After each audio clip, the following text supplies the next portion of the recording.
Hello दोस्तों, कैसे हैं सब। मैं हिमांशु स्वागत करता हूं आप सबका आपके अपने चैनल कॉमिक वर्ल्ड पर। तो चलिए दोस्तों, शुरू करते हैं राज कॉमिक्स में भेड़िया सीरीज की अगली कॉमिक्स, काईगुला। जब मानव समाज रात को सो जाता है तो जंगल जागता है। निशाचर भोजन की तलाश में निकलते हैं। शिकारी जीवों की गुर्राहटों से वातावरण थर्रा उठता है। जंगल झींगुरों के शोर पर थिरकने लगता है।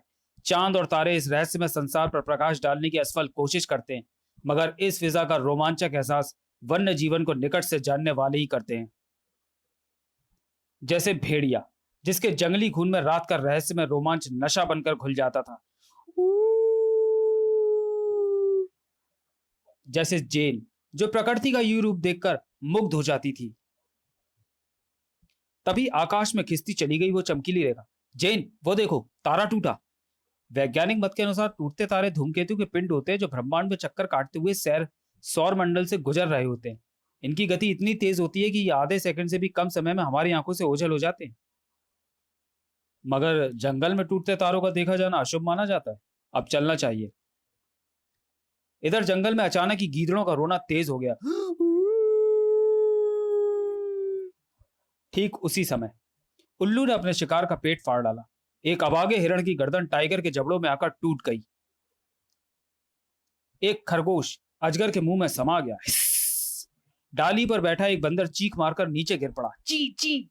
झाड़ी में बैठे एक मुर्गे ने बदहवास होकर आधी रात को ही बाग देने के लिए मुंह खोला, परंतु आवाज नहीं निकल पाई। Cook cook. कुछ ही देर कुछ ही दूर काई से पटे एक ताल में पानी पीने आया गैंडा ठिठक गया। काई थुलथुल करने लगी, जैसे काई के नीचे एक ऊद बिलाव एक बड़ी मछली से लड़ रहा हो। मगर नहीं, वो थुलथुलाट ऊद बिलाव से मछली की लड़ाई की तो हरगिज नहीं थी। चुप चुप। गैंडे की आंखें आश्चर्य व खौफ से फटने लगी। वह जड़वट सा हो गया। फिर इससे पहले कि वो खुद को किसी लड़ाई के लिए तैयार कर पाता, थपाक, मौत का पंजा उसकी जिंदगी पर कसता चला गया। अचानक जंगल भेड़िए को भी असामान्य सा नजर आने लगा। जंगल में अचानक भगदड़ सी मची महसूस हो रही है। जैन हैरान थी, जबकि भेड़िया ने हवा को सूंघा। आंखों पर भी जोर दिया। कहीं आग लगी भी दिखाई नहीं पड़ रही, मगर वो तेंदुओं को देख रहा था। जैसे जैसे वह कुछ निकट आ रहा था, तेंदुओं की गुर्राहट बंद होने लगी थी और आक्रमण तेज। मगर तेंदुआ नहीं जानता था कि इस बार उसकी सारी शक्ति व फुर्ती काई से लिथड़े उस शक्तिशाली प्रहार के आगे धरी की धरी रह जानी थी। और वह दूसरे ही पल लाश में बदल जाने वाला था। वन्य जीवों की हत्याएं देखकर वे आंखें खून से सन जाती थी। इस गैंडे की मौत प्राकृतिक मौत नहीं है, इसे मारा गया है जेन, मगर इसके सींग के लिए। मगर ये पोचर्स ने इसे पकड़ा कैसे होगा? इसके थूथन पर काई लगी है। शायद इसने आसपास ही मौजूद किसी ऐसे ताल से पानी पिया है जिसमें शिकारियों ने जहर मिला रखा होगा। तब तो उस ताल को ढूंढना जरूरी है, वरना दूसरे निरीह प्राणी भी मौत का शिकार हो सकते हैं। ताल की तलाश में उन्हें अधिक नहीं भटकना पड़ा। यह रहा काई जमा हुआ ताल। मगर उस हिरण के थूथन पर लगी काई इस बात का सबूत है कि इन्होंने भी ताल में पानी पिया है, और पानी पीने के बाद भी ये ठीक ठाक है। यानी ताल के पानी में जहर नहीं मिला है। फिर वो गैंडा कैसे मर गया? जेन के साथ वह आगे बढ़ता चला गया। तभी चीख पड़ी जेन, भेड़िया, इधर देखो इस तेंदुए को। गैंडे के बाद अब तेंदुए की लाश, इसके जबड़े पर भी काई के छींटे उड़े हुए हैं। भेड़िया, इधर देखो। ऐसा लगता है कि हाथी जैसी कोई विशाल प्राणी काई में से निकलकर यहां से गुजरा है, अपने पीछे काई का पतनाला से छोड़ता हुआ। वह जो भी है इसी ओर गया है।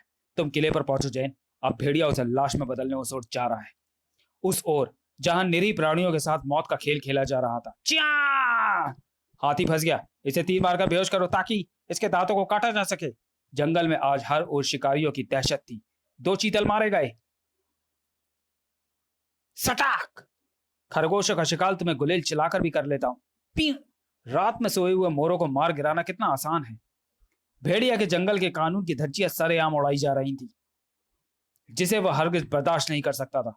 भेड़िया के कानून का भंग करने की कोशिश जंगल से बाहर के शिकारी तो करते ही है, और मेरे हाथ पड़ जाने पर अंजाम भी भुगतते हैं। थाक! मगर तुम्हारा तो घर ही जंगल है, तुम्हें जंगल का कानून भंग करने की सजा ज्यादा खौफनाक मिलनी चाहिए। भेड़िया, कड़ कड़ कड़ कड़, जिस बेदर्दी से तुमने उस मासूम प्राणी मोर को मारा है, मैं तुम्हें उससे भी ज्यादा बेरहमी दिखाकर मारूंगा। उस जंगली की रीढ़ न जाने कितने टुकड़ों में बट गई थी। जंगल में आज भेड़िया नाम की कयामत भी टूटने वाली थी। तुम अभी तक हाथी के दांत नहीं काट पाए और मैं गैंडे का सींग भी ले भी आया। मुझे अपने आप मिल गया था एक वृद्ध गैंडा। चर गैंडे की सींग की तरह मौत भी अगर तुमने अपने आप ही मिल जाए तो कैसा लगेगा? भेड़िया भेड़िया फाड़। हाँ, भेड़िया। और भेड़िया का मतलब होता है जंगल की रक्षा, संपूर्ण जंगल की रक्षा जिसमें आज तुमने सेंध लगाई है। था था। इससे पहले कि भेड़िया उनके जिस्म को जान से खाली कर देता, एक जंगली गिड़गिड़ा उठा। ठहरो ठहरो भेड़िया, हमने जंगल का कानून नहीं तोड़ा। भभक उठा भेड़िया का चेहरा व स्वर। तो फिर तुमने इस हाथी के दांत को काटने की जरूरत क्यों की? था था। गैंडे का सींग उखाड़ कर उस पर दरिंदगी क्यों दिखाई तुमने? मैं जानता हूं इन सब चीजों के बदले तुम्हें तस्करों से बहुमूल्य वस्तुएं, हथियार व पैसा मिलता है, जिसके लालच में तुम अपने हाथों अपने ही घर को आग लगा रहे हो। नहीं भेड़िया, ये सच नहीं है। सच ये है कि जैसे भेंट हम काईगुला देवता पर चढ़ाने के लिए इकट्ठा कर रहे हैं। काईगुला? तुम लोग अब सॉरी, वह हमारा रक्षक है भेड़िया, जंगल का देवता काईगुला, महाबली, महाप्रतापी। हाँ भेड़िया, कल से एक सप्ताह तक हमारे कबीले गोजम में काईगुला देवता का पर्व मनाया जाएगा, जिसे कागुल के नाम से जाना जाता है। गोजम में यह पर्व प्रत्येक 10 साल बाद मनाया जाता है। इन दिनों रोज भैंसे की बलि चढ़ती है, देवता काईगुला की पूजा होती है। आदिवासी नाचते गाते और देवता को सुंदर वृक्षशालाएं, खरगोश की खाल, हाथी दांत, मोर के पंख, पंजे व उनके सुंदर सिर भेंट में देते हैं, जिससे देवता प्रसन्न होते हैं और गोजम की रक्षा करते हैं। तुम लोग अपने गुनाहों पर पर्दा डालने के लिए अंधविश्वासों का सहारा नहीं ले सकते। तुमने वन्य प्राणियों की हत्या करके गुनाह किया है और देवता को प्रसन्न करने के लिए शायद पूरे जंगल में हर कोई गोजमवासी आज ये गुनाह कर रहा होगा। और मैं ऐसे हर गोजमवासी को आज चुन चुन कर खत्म कर दूंगा। ठीक उसी पल हवा में सनसनाया वह तीर और जा धंसा भेड़िया की कलाई में। साय खच। काईगुला देवता की पूजा महान पूजा है भेड़िया। तुम हमें देवता को भेंट देने से नहीं रोक सकते। कुछ और कबीलावासी भी वहां आ पहुंचे थे, जबकि घायल होने के बाद और खूंखार उठा भेड़िया। रोक सकता हूं, जरूर रोक सकता हूं। देखना चाहते हो कि कैसे? ऐसे था तुम्हारी जान निकालकर। ऐसे जंगल में फैले अपने अनुयायी भेड़ियों को बुलाकर, चले आओ भेड़ियों, चले आओ। तुम मौत के अलावा दूसरी कोई भी भाषा नहीं समझ सकते। भागो, वरना भेड़िया हमें कागुल पर्व में जीवित शामिल नहीं होने देगा। अब क्या करें? आगे काई से भरी दलदल है। काईगुला देवता ही अब हमारी रक्षा करेंगे। और अचानक प्रत्येक आग स्तब्ध उठी। काई में मोटे मोटे बुलबुले उठने लगे। काई फट रही है। भेड़िया के अनुयायी भेड़िया ठिठक कर रुक गए। उनकी तनी हुई पूंछें पिछली टांगों में जा घुसी। शाबाश मेरे भेड़ियों, सबक सिखा दो इन जालिमों को। इधर काई की सतह को चीरता वो बुलबुला बड़ा होता जा रहा था, बड़ा और बड़ा। विशाल विकराल राक्षस जल दैत्य ताल के दलदली कीचड़ से सना, जिसे देखकर जंगलियों के पैर खुश्क हो गए। हवा में बेचैनी फैल गई। पत्ता पत्ता थर्रा उठा। पक्षी अपने घोंसलों से उड़ गए। जंगली उस विशाल आकृति के सामने नतमस्तक हो गए। काईगुला, ये काईगुला देवता है।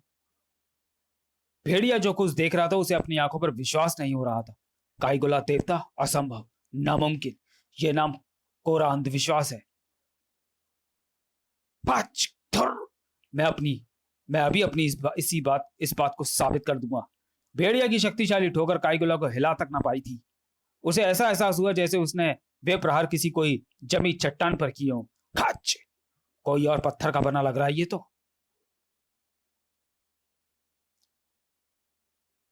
भेड़िया समझ पाता इससे पहले ही जल दैत्य हरकत में आया और भेड़िया को अपने जबड़े पर बम फटने का सा एहसास हुआ।